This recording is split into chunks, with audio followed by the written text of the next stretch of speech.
pelayan, bukan tuan atau apapun ya. Dimana setiap tahun sampai hari kiamat itu melayani para jamaah haji dan jamaah umroh. Jadi oleh karena itu kebetulan sekali bahwa Indonesia jamaah haji terbesar dan juga jamaah umroh terbesar. Kalau kita lihat di bandara hampir setiap hari ribuan orang mengunjungi Arab Saudi untuk beribadah di Haramain Asy-Syarifain, itu di Mekah dan di Madinah. Oleh karena itu kenapa Raja Salman disambut dengan sangat luar biasa oleh Presiden Jokowi dan seluruh warga Indonesia? Tidak lain karena posisinya beliau sebagai Khodimul Haramain Asy-Syarifain ini. Baik, Mas Fisrawi, terkait dengan geopolitik yang nanti akan kita bahas lebih lanjut, tadi belum sempat terjawab. Kenapa mulai Raja Salman ini baru mengalihkan pandangannya dari barat ke timur, negara-negara Asia termasuk Indonesia kali ini? Kenapa sebelum-sebelumnya mungkin belum tercetus ide reformasi semacam itu? Ya, kita lihat bahwa memang sekarang terjadi apa yang disebut dengan macan Asia ya, di mana kita juga melihat Cina, Jepang. Terkait dengan kunjungan Raja Salman ini, kita ke Sylvia terlebih dahulu. Silakan Sylvia. Baik, saya akan mengajak Anda dan juga pemirsa untuk memantau bagaimana kondisi terkini di area di sekitar luar dari Bandara Halim Perdana Kusuma. Sudah ada rekan kami Eva Wondo yang akan melaporkan langsung. Eva? Ya, Eva, bagaimana kondisi terkini di area luar dari Bandara Halim Perdana Kusuma?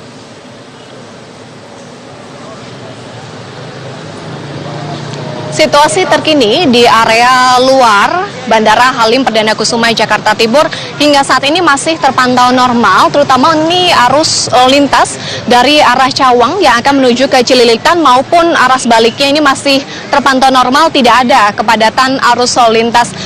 Namun hingga saat ini sejumlah personel kepolisian terutama dari Ditlantas Polda Metro Jaya ini terus mengatur arus lalu lintas di area luar Bandara Halim Perdana Kusuma di kawasan Jakarta Timur ini.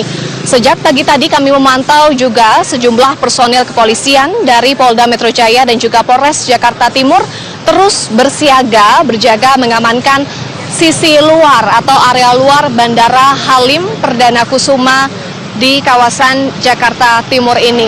Informasi yang kami dapatkan dari Kabid Humas Polda Metro Jaya, Kombes Pol Argo Juwono, nanti saat rombongan Raja Arab Saudi Salman bin Abdul Aziz Al Saud ini tiba di Bandara Halim Perdana Kusuma dan akan mengarah ke Istana Bogor, Jawa Barat, di Jalan Petrus atau di jalan depan Bandara Halim Perdana Kusuma Jakarta Timur ini yang akan masuk ke arah tol Cawang, Jagorawi ini akan ditutup sementara.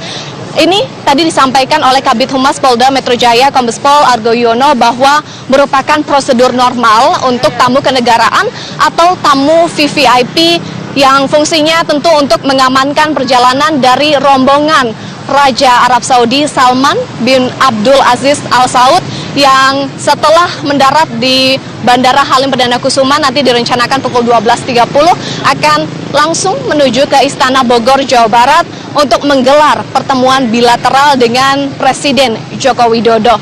Informasi terkini yang kami peroleh bahwa Presiden Joko Widodo telah tiba di Bandara Halim Perdana Kusuma Jakarta Timur tentunya untuk menyambut kedatangan dari rombongan Raja Arab Saudi Salman bin Abdul Aziz Al Saud bersama dengan delegasi menteri-menteri dan juga Pangeran Arab Saudi. Eva Wondo melaporkan langsung dari area luar dari Bandara Halim Perdana Kusuma, Jakarta Timur. Dan kami juga melihat bahwa di belakang Eva tadi sudah ada masyarakat yang bersiap untuk menyambut kedatangan dari Raja Arab Saudi beserta dengan rombongannya. Kami nanti akan pantau kembali bagaimana situasi terkini. Dan tadi laporan terakhir dari Eva Wondo mengatakan bahwa rombongan dari pemerintah Indonesia yaitu Presiden Joko Widodo bersama dengan rombongan menteri sudah bersiap atau sudah tiba di Bandara Halim Perdana Kusuma untuk menyambut kedatangan dari Raja Salman. Dan pemirsa, ini adalah situasi terkini di Bandara Halim Perdana Kusuma. Anda bisa melihat bahwa sudah bersiap di sana ada rombongan dari pemerintah Indonesia yang sudah menyiapkan sejumlah mobil dan juga rekan-rekan media di situ sudah bersiap untuk mengabadikan kedatangan dari rombongan besar Raja Arab Saudi Salman bin Abdul Aziz Al Saud.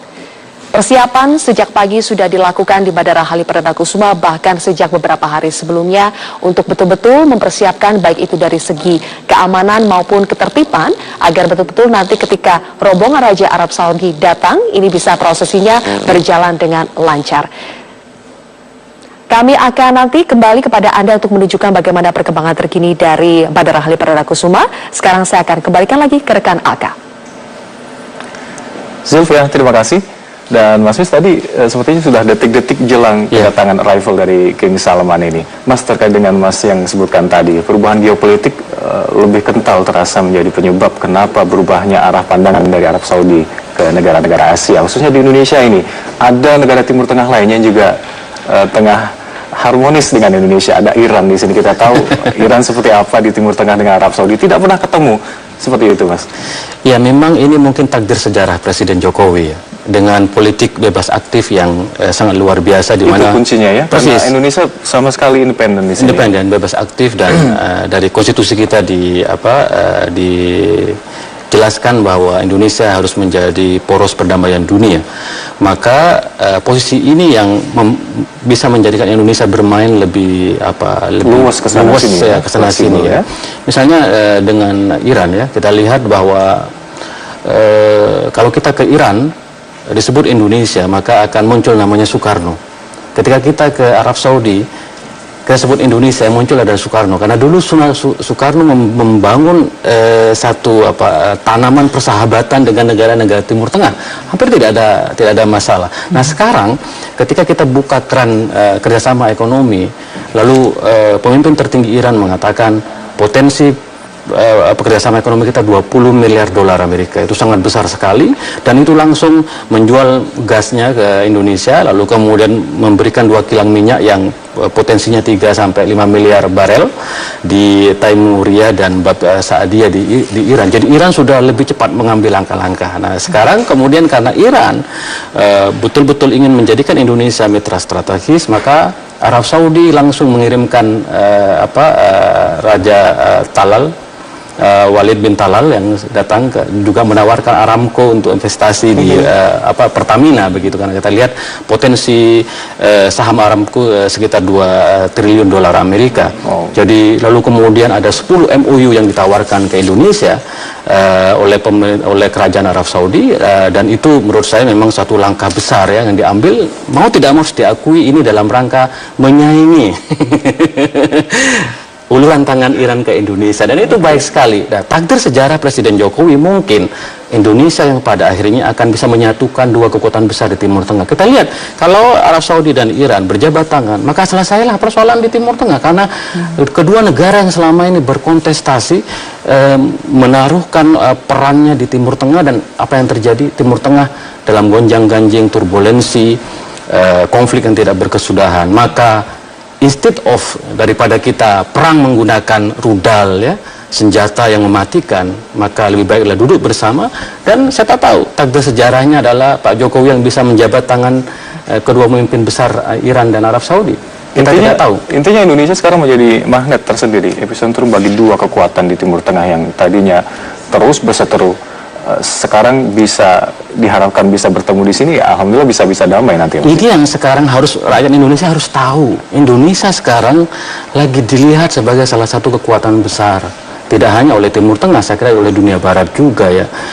Dan kesadaran ini harus membangkitkan pride, kebanggaan kita, nasionalisme kita, bahwa Indonesia sekarang dianggap sebagai solusi oleh banyak orang. Sikap politik luar negerinya, demokrasinya, lalu bagaimana Islam yang moderat di Indonesia. Jadi inilah yang saya kira harus membangkitkan kebanggaan kita sebagai sebuah bangsa. Dan Presiden Jokowi itu memang ini presiden yang mempunyai satu karakter yang bisa menaklukkan hati ya. Bagaimana saya melihat pertemuan Presiden Jokowi dengan Ali Khamenei, pemimpin tertinggi Iran. Kata dia mengatakan, memang ada 2 kilang minyak, sudah banyak yang ngincar dari negara barat, tapi saya ingin kasih ke Indonesia. Begitu, itu kan pendekatan hati. Begitu pula ketika Presiden Jokowi berjumpa dengan Raja Salman, itu pertemuan yang kayak pertemuan yang lama rindu gitu. Dia mengatakan tertarik dengan Indonesia. Indonesia orang baik dan ingin mempererat kerjasama. Lalu kemudian kita dikasih 10.000 tambahan jamaah haji, kuota haji dinormalisasi. Jadi jamaah haji kita tahun ini 230.000 kembali ke awal. Ini kan luar biasa. Nah, momentum yang seperti ini yang sebenarnya saya kira harus menyatukan kita sebagai bangsa, bahwa kita memang dilihat oleh dunia, oleh Arab Saudi sebagai negara besar. Baik, mari Mas kita sama-sama sebarkan ke masyarakat Indonesia bahwa tidak hanya sumber daya manusia, sumber daya alam maksud kami yang kaya ke Indonesia, tapi juga politik luar negeri yang bebas aktif, dan terutama tadi Islam Nusantara yang penuh kedamaian, yang jadi Islam Nusantara yang berkemajuan. Karena ada Muhammadiyah juga. Baik, Mas Yusrawi, terima kasih telah bergabung sama kami. Kita akan kembali untuk Anda, tetaplah bersama kami di live event Kunjungan Raja